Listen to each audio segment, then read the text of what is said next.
Now, I would like to invite Pure's eldest daughter for her presentation.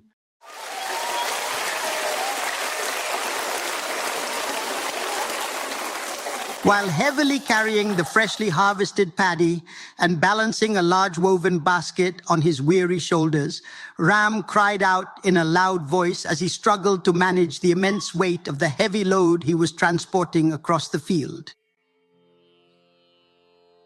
Where is the spear in the dark times? They finally got married in a beautiful ceremony. So I believe we are looking at Aama and Bidhu. Oh. Yes, that is exactly right.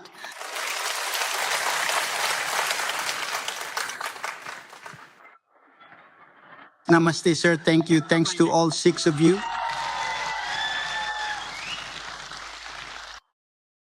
My name is Indrama, but there is a deep gulf between my name and my life, child. I could neither receive the love of any Indra nor the mercy of any Yamaraj.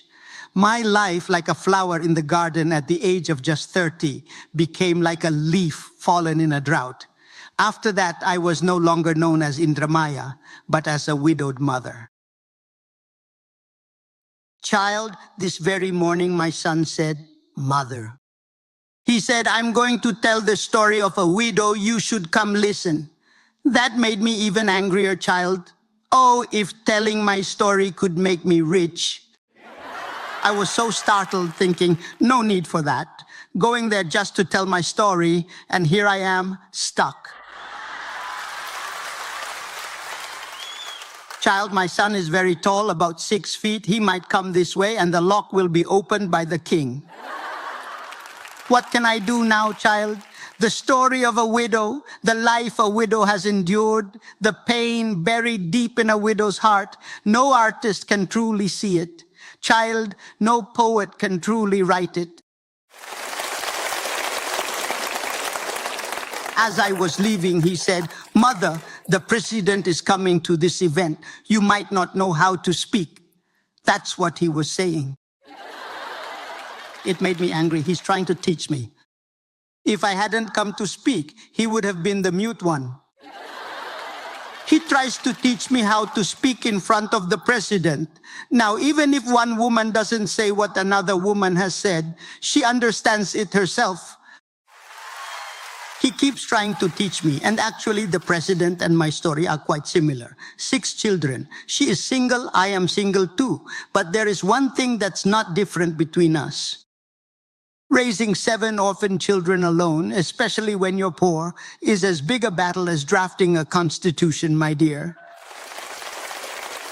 Even if my hands and feet tremble, I have the right to speak. Here comes Manoj. I have no idea where he lost me. Dear. Yes, I get very thirsty. I drink a lot of water. When I got married, I was only 9 years old, dear. To be honest, I do not even know how I got married when I grew up or how my children grew up. My husband treated me like a child and raised me with love. We were just kids ourselves playing Dohori folk duet songs. What would the people care just because I wrote? All I could do was complain and shout, but whenever we met, all my fears would disappear. Dear, it was only after he passed away that I realized how deep the relationship between husband and wife truly is. For his parents, a son died. For his sisters, a brother from their maternal home died. For his children, their father died. But for me, my whole world died. My courage died. Everything I had died. All that I possessed was lost. Even after losing everything, being able to keep living is no small miracle, dear. After my husband passed away, I was constantly haunted by a sense of lack, loneliness, and insecurity. One part of my mind would say, what's the point of living such a life? I might as well die. But then another part would remind me, what will happen to those 7 little children? Yet another part would say, even puppies manage to survive. Surely human children will find a way to live too. But then again, another part of my mind would remind me, dear, giving birth and being a mother are two different things. Yes, I wasn't just someone who gave birth, I was also a mother. That's why, even if I wanted to, I couldn't die. Those who die just leave, but those who remain are left to die while still alive. After the head of the household passed away, even the roof of the house started to leak. The children's clothes began to tear. The family's food and livelihood came to a halt. If society had given me the status of head of the household, perhaps I wouldn't have had to drown in such a sea of suffering. I wouldn't have had to burn in the fire of hunger and grief. From time to time, my heart would wander and say the same thing. Instead of dying over and over like this, it would be better to die all at once. At times like these, it turns out that courage of the heart is more important than wealth. Maybe I did some good deeds in my past life. That's why, when I needed help, my family came to support me, neighbors came to lend a hand, and even fate itself said, if relatives come to carry you to the pyre, I will see you off. That's why, just like the cypress tree my husband planted, I have managed to stand tall until now. Every widow has her own unique story. There was a widow in our village, Nani. She was very innocent, unable to speak up for herself.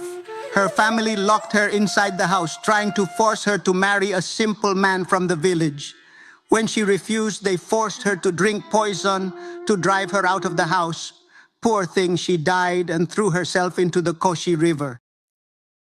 For a widow Nani, protecting her honor is more important than saving her own life.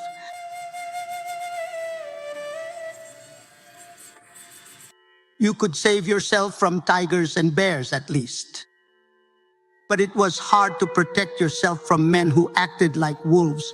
One day I told my mother, "Mother, so-and-so follows me even when I go to the shed. He follows me even when I'm at home. What should I do, mother?" My mother should have comforted me, Nani. She should have told me, "Cut off the wings of the vultures who hurt you so they can never rise again." But my mother didn't say that. Do you know what she said, Nani? She said, "That's just how the world is. If there's honey, bees will come. If there's meat, vultures will come." I still don't know whether I am a vulture, a bee, or the carcass itself. I still remember the day I bid farewell to my husband, Nani. Over there, his body was being cremated, and here, my sindor was about to be wiped away. While my shame burned me to ashes, I had already become a bundle in a white sari, reduced to nothing but dust. The white sari hurt me the most during festivals. While my friends all dressed in bright red would sing and dance, I, wrapped in my white sari, would sit in a corner crying silently and watching them. My husband had already left me. But when society also imprisoned me in this white sari, in the name of tradition, I would spend hours crying in the cowshed with the bull, unable to trust people anymore.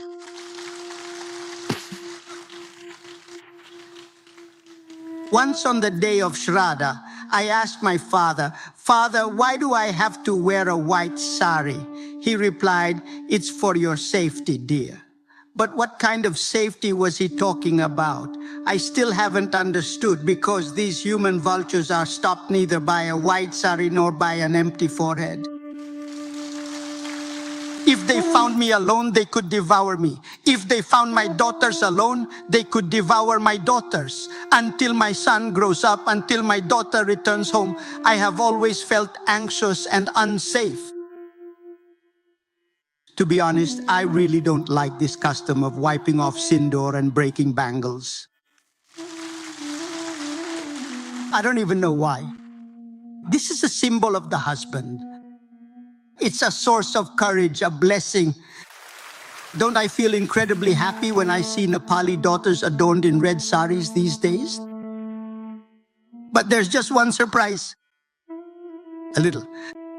If I had been born a bit later, I probably would have dressed up in such a sari too. Now my life feels just like this flight.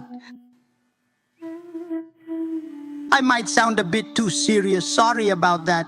I was just thinking, if I had died, would my husband have shaved his mustache and beard, or would he not have bothered? Wearing white Daura Suruwal, he probably wouldn't have mourned for even a year. When a husband dies, everything changes for the wife. What she eats, what she wears, how she lives. But when a wife dies, the man stays just the same. Aren't rules, laws, and customs supposed to be equal for everyone?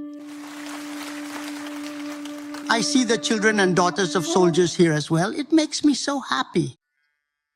Being a widow, and on top of that, being a poor widow, that too is no less than fighting a war, my friend. Today, I remember, around 9 in the morning, I never let any of my daughters stay at home. I would send one to cut grass, another to herd goats. Do you know why? So that others wouldn't see my daughters going to school. So that they wouldn't say, we want to study too. In that extreme poverty, how could I have possibly sent them to school? And yet, as a mother, how could I not want to send them? The biggest regret is that even if I wanted to, I couldn't even teach my daughters the alphabet. People might say, at least the sons will get an education, but whether to call it education or not, I don't even know. They used to go to school. Just this morning, my son said, Mom, can I tell you something? He said, back when I was in grade 1, I couldn't afford to buy textbooks, so I was expelled from school for 7 days. I'm only telling you this now, Mom, because I didn't want you to worry. When my 60-year-old son told me about this incident 50 years after it happened, the wound that had already scarred over suddenly ached again. One day, something went missing in the village. It could have been stolen, or maybe a child had just hidden it. But suspicion fell on my son. A village council was called. My son was made to touch copper as a test, but nothing had actually been stolen. The item was found, yet the stain of being called a thief never left my son. Why do community suspicion and accusations always target the poor, orphans, and widows? 6. Maybe if their fathers had been my husband? Like this. No one would have dared to do such a thing, and sometimes I think, even if just for show, maybe a woman does need a husband. Now my children have grown up and become self-reliant. After climbing that terrifying hill of struggle, they have placed me on a platform of peace and comfort, my dear. I have come through a dreadful past to live a life filled with happiness. Now I feel that a woman who holds on to her children and the truth is never truly a widow. She is always whole. Dear, I finished what I had to say. I can't hold back anymore. I need to catch my breath and drink some water. These days, I hear people say that others have flown planes. And on dark nights, I feel what it means to be poor, having to take responsibility for your children in the evening and not having the support of your family. Being able to make them self-reliant to help them earn a living is no less revolutionary than flying a plane and landing it again. Pranali. Where do you think a widow gets that kind of courage from? Can you imagine? That courage comes from the power of love and the blessing sent from above by her late husband to guide her through life. People talk about fate, dear. But they talk about fate. In my view, do you know who the luckiest person in the world is? The one whose forehead has not been wiped clean of sindor. She is the luckiest of all. The one whose wedding necklace has not been taken off. Whether her husband is alive or not, she still adorns herself in a red sari. Nowhere in God's decree is it written that a widow cannot wear red. As for me, now it doesn't even feel like my husband has died. It just feels like the little one has changed his clothes. I have sons, daughters, grandchildren, and great-grandchildren. In their words, behavior, and actions, I see glimpses of my husband. I wish that all the single sisters who have lost their husbands may also find happiness and joy in the later part of their lives, just as I have. Thank you.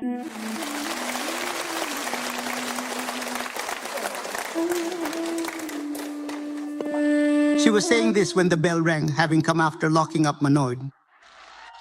I can't stop this no matter what I do. The one who was locked up in the ward followed the vehicle, coming along just like me. Maybe it will come this way. Hey dear, pay attention. Highly white yesterday. That's my youngest son, a silo, page 6. When the new teeth come in, it starts to eat the green grass. What strange disease could this be, my dear?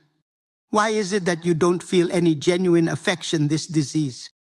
Today, the country's mirror and handkerchief passed away quietly inside a small wooden box and was met with a resounding round of appreciative applause. Ashma. This is the immediate surrounding environments of King Ayojan and the secure locker, the noble Ram, and the peaceful village of BH. Now everything will be kept. The kalos still remains, the heart is still here, the sixth one. All right, dear. Thank you very, very much. Please forgive any mistakes. Namaste. The one who walks the hills is a skilled, unique person like me. Heartfelt thanks to artist Manoj Gajurel and to artist Manoj Gajurel's mother, Indrama Gajurel. Recognizing Manoj Gajurel and Indrama Gajurel is now your responsibility.